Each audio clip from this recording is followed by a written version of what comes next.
let's talk about doppelgangers. Now, I do not have any actual doppelganger stories, but I have been told when I worked in retail that I looked like someone that they knew. And my sister, who people most of the time think we're twins, was also told, I think at the same retail place, that she has a doppelganger living in Arizona. But these are not creepy doppelgangers. Supposedly, you are not supposed to meet your doppelganger. And apparently it is a phenomenon around that your doppelganger may show up in places when you are not, that other people see them. This person says that their co-worker lived in a house with friends, and they lived on the bottom stairs, and their friends lived upstairs. Okay. And granted, they had paranormal stuff going on. So that they had footsteps, doors opening, but no one had ever seen anything. It was just noises. Well, she went and stayed the night somewhere else for the night, and the next day when she went back and talked to the friend that she was living with, her friend asked her if she was mad at her, and she asked her why, and her friend said that last night she tried to talk to her and she just glared at her from the bottom of the stairs when she had not been home that night. And she told her friend that. Her friend started crying because she realized it was not her. Now, there's no follow-up to this story. I would assume that they probably never saw this doppelganger again, but it is pretty creepy thinking that they had these paranormal experiences of noises, and did they still keep hearing the noises after they saw the doppelganger? It makes you wonder, is the doppelganger the one making these noises? Is the doppelganger in the house but can't come out when she's home? We don't know. Someone else said that their brother was at college and they hadn't heard from him for a while. So he usually calls every day or every other day, just 4 days, and they had not heard from him. They and their mom were home and went to the store to get something. And they went outside to start the car. They saw their brother sitting in the front seat. Of course, he was supposed to be at college 7 hours away. When they went to the vehicle, he disappeared. Then they got a call from him saying that he was okay. But was he really? I don't know. Okay, someone else said that they were at a flea market looking at dresses, and the seller said that he really liked seeing his sister, or cousin all the time. That doesn't actually say that she's never been there, but it's implied that she's never been there before. So she asked me, the man, what her name was, and he said Carly, and her name was Carly. Someone else seeing your doppelganger is supposed to be a bad omen, meaning something bad will happen to you. So see, I thought that this was laid out more clearly so that it would say doppelganger and then would have like more doppelganger stories, but apparently that's not how Reddit's set up. I gotta learn, okay guys? I don't use Reddit. I've only gone to Reddit threads that came up searching on Google before. Really, that's it. 10 disturbing tales of doppelgangers. Johann Wolfgang von Goethe. I'm probably not saying that right. His last name right. Okay, German writer, poet, politician. Okay, one day, he went riding on the footpath after leaving a girl named Frederica. Suddenly, he faced a mysterious person riding toward him. Yeah, that's interesting too. Okay. So he said the person who he said he saw with his mind's eye instead of his actual eyes was clearly Gotha himself, although he was wearing different clothes. The figure soon disappeared, and Gotha found its appearance strangely soothing, forgot all about it. Okay, so he was not seeing the girl, he was seeing himself in different clothes. And notice he didn't say his actual eyes. Okay. 8 years later, he found himself riding down the same footpath in the opposite direction to see her again, and realized he was wearing the exact same clothes. This was not the only doppelganger he saw. Another time, he saw his friend Frederick walking on the street wearing Gotha's own dressing gown. Puzzled, Catherine went home only to find Frederick there wearing the same gown Gotha had seen on the apparition. It's like he was seeing into the future. Now, I don't know how useful that is to see what people will be wearing at a later time, but it is like he was seeing into the future.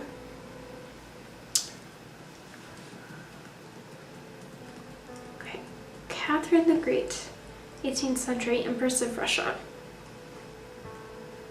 It is said that one night, Catherine was lying in her bed when worried servants told her they'd just seen her enter the throne room.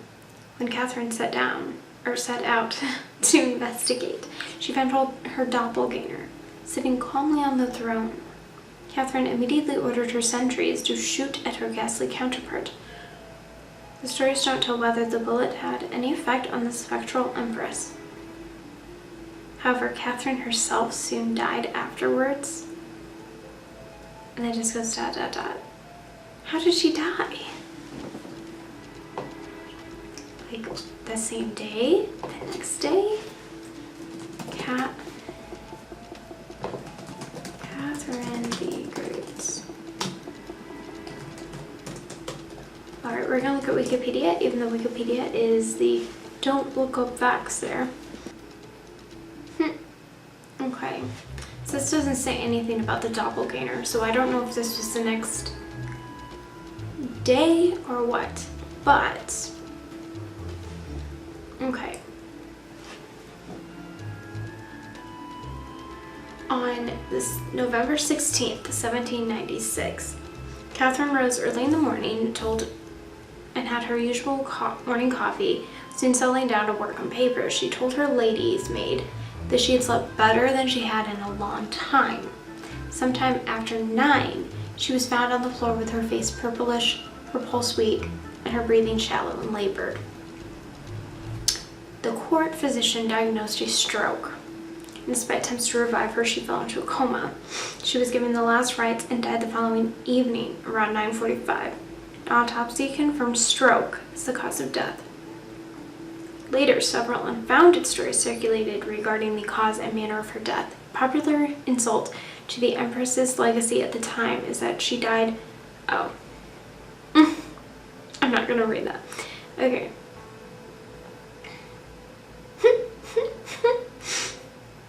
You can look at the Wikipedia article if you're curious.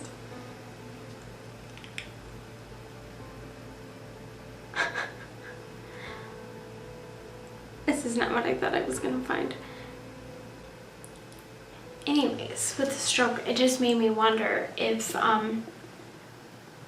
maybe she had a stroke because of the doppelganger. But I don't know. There's nothing on the Wikipedia here about it that I'm saying. No, they're talking about something else being the cause. I'll just put it this way. It's either she died of a stroke or she died because of a horse. Yeah, we'll just put it that way. I don't know if anybody else is thinking this, because I just get the death of her. So she died weeks after seeing the doppelganger. So then there's Abraham Lincoln, who saw a doppelganger the night of his first election.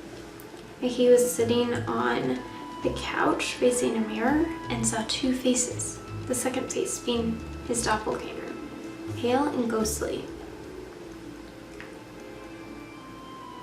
He sprung up from the couch and disappeared, and his wife interpreted that to mean that it was his dead self and that he would die in the second term, which obviously happened. Percy Bysshe Shelley.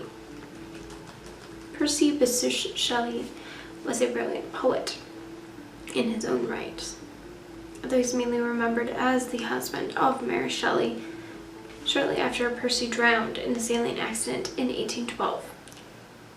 Before he drowned. I think I said after.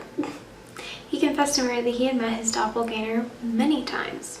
His confrontations included one particularly haunting experience where he walked onto a terrace only to be greeted by his doppelganger, who asked him, "How long do you mean to be content?" Strangely, Percy's doppelganger was also witnessed by her close friend Jane Williams, who saw it passing her window, and frequently walked by the real Percy, to a dead end, but never returning. So he actually talked to him. How long do you mean to be content? That is really strange. Sir Frederick Carne-Roche. In 1906, British Parliament member Sir Gilbert Parker was attending a debate when he spotted Sir Frederick Carne-Roche, a fellow Parliament member, sitting nearby. This greatly surprised Sir Gilbert, as Sir Frederick was severely ill with influenza at the time. Still, he politely greeted Sir Frederick and told him, "I hope you are feeling better." Carne-Roche didn't react in any way. He just sat there with a stony, grim expression on his face. See, normally in these stories, they don't talk. And they don't even have much emotion. So it's really weird that, I forgot his name. Percy, Mary Shelley's husband, had his ask him a question.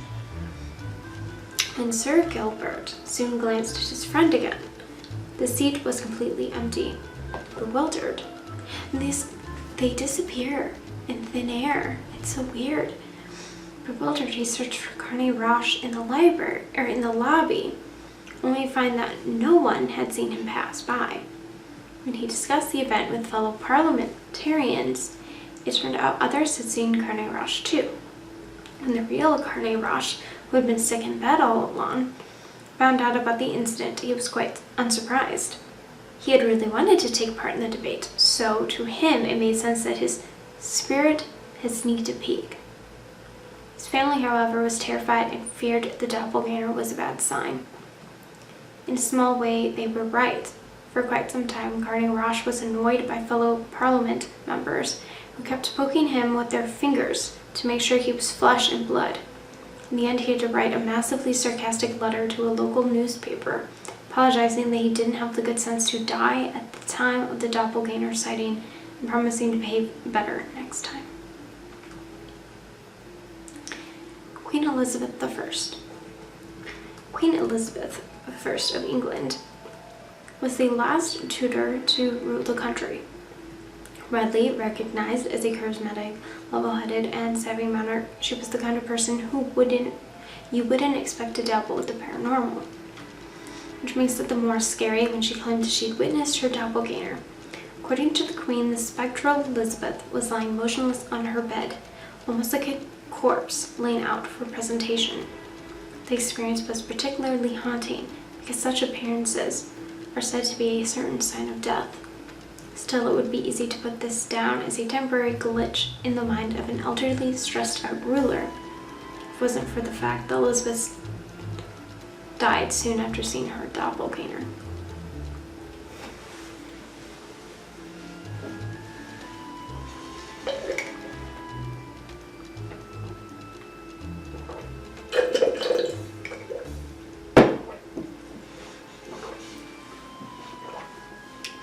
Maria de Jesus de Agreda. I can read. Although doppelgangers are generally perceived as sinister, it is said that sometimes a person is not only able to control them, but use them as a sort of second body that can bilocate to other places in an instant. In the 17th century, explorers and missionaries to the New World were astonished to find that many of the tribes in New Mexico were already merrily practicing Catholicism. When questioned, the tribesmen said they had been converted by a mysterious lady in blue, who had taught them and even given them a number of crucifixes and other items of worship. With careful detective work, a few priests finally traced the phenomena to Maria de Agreda, a young blue-robed Spanish nun. She claimed to have taught Christianity to the Indians by bilocating across the ocean. Mary had never left her convent and only knew the place she had been as a savage land, but her story was enough to convince the priests. Initially, the Inquisition was extremely suspicious of Maria, but they decided to acquit her of witchcraft charges, possibly because her story was just too good to waste. Her power was declared to be the divine origin. She became an international celebrity, the leader of her convent, and an author of rambling books on how she acquitted her powers. However, later in life she changed her story multiple times. Sometimes she claimed she was pressed to say she could habitually cast her spiritual copy to another continent. Sometimes she said it was true after all. George Tryon was commanding 2 columns of ships on the coast of Syria and ended up having them ram into each other, doing them all to death. At the exact same time, Tryon's wife was holding a lavish party for their friends in their London home. Suddenly, to the guests' surprise, Tryon appeared at the party. Silently, he walked down a staircase, solemnly proceeded through the drawing room, and opened the door as if to leave, before he suddenly disappeared. He was dressed in full uniform, as if he was commanding a drill. There's some holes in the story. For instance, some say Lady Tryon was busy with the guests and never saw this doppelganger, while others claim she was one of the onlookers. Still, the tale bears eerie resemblance to old sea tales of a sailor's fetch, another name for a spirit doppelganger alerting his family upon his death. Guy de Maupassant. French writer Guy de Maupassant is known for what is perhaps the most intimate doppelganger experience on record. Toward the end of his life, he is said to have regularly interacted with his doppelganger. This eerie twin not only talked to him, but actually sat down and started dictating a short story to him. Yes, de Maupassant claimed that one of his last stories was literally ghostwritten by his own ghost. If that's not chilling enough, don't worry, it gets even better. The story of the spirit allegedly dictated to de Maupassant was the Orla, an unnerving tale of a man whose sanity is slowly consumed by an evil spirit that uses him as a host. As if echoing the story, de Maupassant's mental health started deteriorating soon after finishing it. In another version of the events, the doppelganger did not dictate the book, as it disappeared when the terrified de Maupassant called his servant. However, the apparition returned a few months later It entered the writer's room, looking at him with a sad expression. Then it sat down and buried its face in its hands as if in despair. Convinced that the doppelganger brought news of disaster, the horrified de Maupassant's life was downhill from there. He died in an insane asylum a year later. Emily Sage. She never saw her doppelganger. Everyone else did. Sage worked in an exclusive girls' school. She was a very good teacher, but for some reason she kept moving from one job to another. In 16 years, she had changed positions an impressive 19 times. In 1845, the school found out why. Sage was allegedly the center of some very strange doppelganger activity. Her spectral twin was first seen during a class, as 13 students witnessed the doppelganger standing by Sage's side and mirroring her movements. Next, it stood behind her as she ate, pantomiming her movements. Sage herself was completely oblivious to the apparition, despite the fact that everyone else could see it clearly. However, she did become strangely groggy and powerless during the times the doppelganger manifested, and the wraith was often seen doing things Sage later said she had been thinking about at the time, suggesting that she may have had some subliminal control over it. Soon the doppelganger ventured beyond Sage's immediate vicinity. First it appeared to a classroom full of students, sitting calmly in the teacher's chair, while Sage herself was outside working in the gardens. The few people who dared to approach the doppelganger found they could pass through it, yet it had a texture that reminded them of thick fabric. Time went by and the apparition became a permanent fixture of the school's life, freaking people out on a regular basis. The girls' concerned parents started removing their children from the school, although Sage was a model employee on all non-paranormal accounts. The headmistress had no option but to fire her and her ghostly double.